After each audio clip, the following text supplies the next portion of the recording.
Saudara-saudariku yang terkasih, pada hari ini Selasa 9 September 2025, saya Romo Siga dari Gereja Katolik Santo Fransiskus Xaverius, Pacitan. Dalam nama Bapa dan Putra dan Roh Kudus, amin.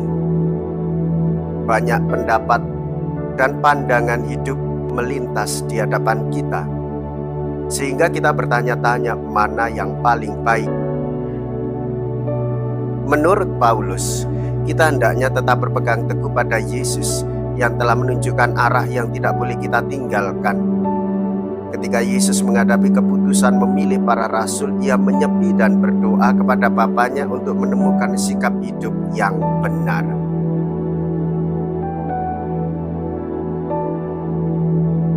Semalam-malaman Yesus berdoa, lalu ia memilih 12 orang yang disebutnya rasul. Mea culpa, mea culpa, mea maxima culpa. Saya berdosa, saya berdosa, saya sungguh berdosa.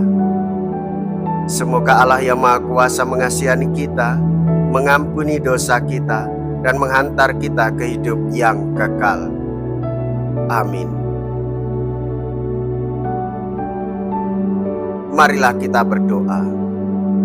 Allah Bapa kami yang Maha Baik, ajarilah kiranya kami beriman dan bangunlah kami menjadi gereja-Mu yang berdiri di atas batu sendi, pemersatu kami semua dan menjadi kedamaian kami, yaitu Yesus Kristus Putra-Mu Tuhan kami, yang hidup dan berkuasa bersama dengan Dikau dalam persatuan Roh Kudus, Allah sepanjang segala masa.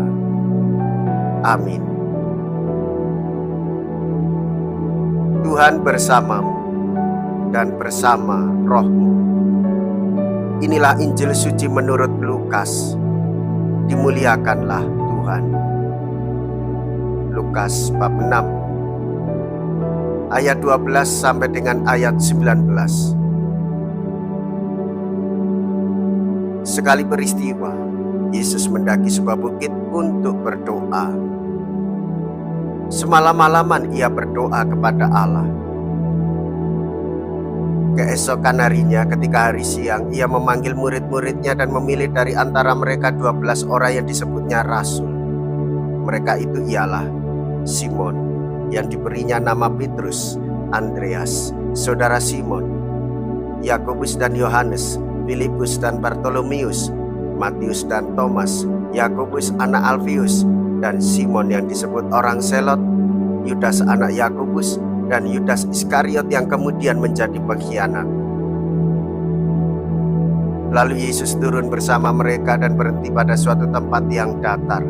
Di situ berkumpul sejumlah besar murid-muridnya dan banyak orang lain yang datang dari seluruh Yudea dan dari Yerusalem dan dari daerah pantai Tirus dan Sidon. Mereka datang untuk mendengarkan Dia dan untuk disembuhkan dari penyakit mereka. Juga mereka yang kerasukan roh-roh jahat mendapat kesembuhan. Dan orang banyak itu berusaha menjamah Dia, sebab daripadanya keluar suatu kuasa, dan semua orang itu disembuhkannya. Demikianlah sabda Tuhan. Terpujilah Kristus. Saudara-saudariku yang terkasih, Yesus berdoa untuk para muridnya. Yesus berdoa untuk kita semua.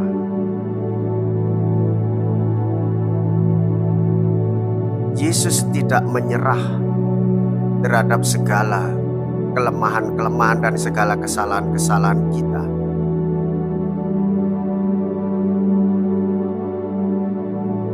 Yesus mengungkapkan bagaimana Ia melibatkan manusia di dalam sejarah keselamatan.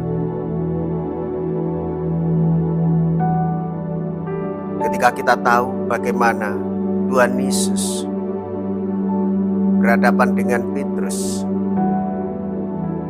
berhadapan dengan murid-muridnya, ketika ada yang menyangkalnya, ketika ada yang menolaknya, Tuhan Yesus hadir dengan tatapan penuh kasih yang menyembuhkan.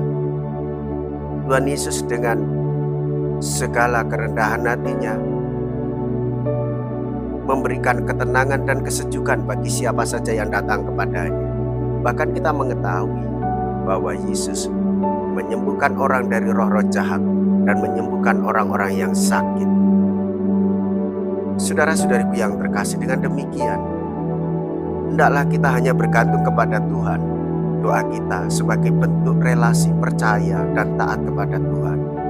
Kita berdoa karena Yesus mengajarkan kita hidup dalam keheningan untuk mendoakan orang, sekaligus hidup penuh kemurahan hati seperti Tuhan Yesus murah hati, tanpa hukuman namun dengan kasih mengajarkan kebaikan.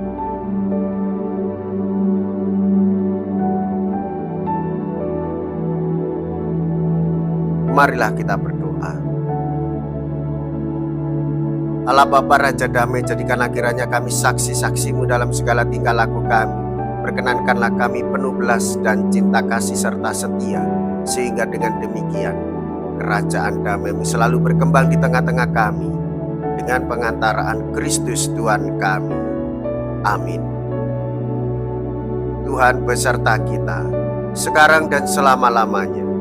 Semoga Allah yang Maha Kuasa memberkati saudara sekalian, Bapa dan Putra dan Roh Kudus. Amin. Saudara-saudariku yang terkasih, pergilah. Ibadah sabda sudah selesai. Syukur kepada Allah.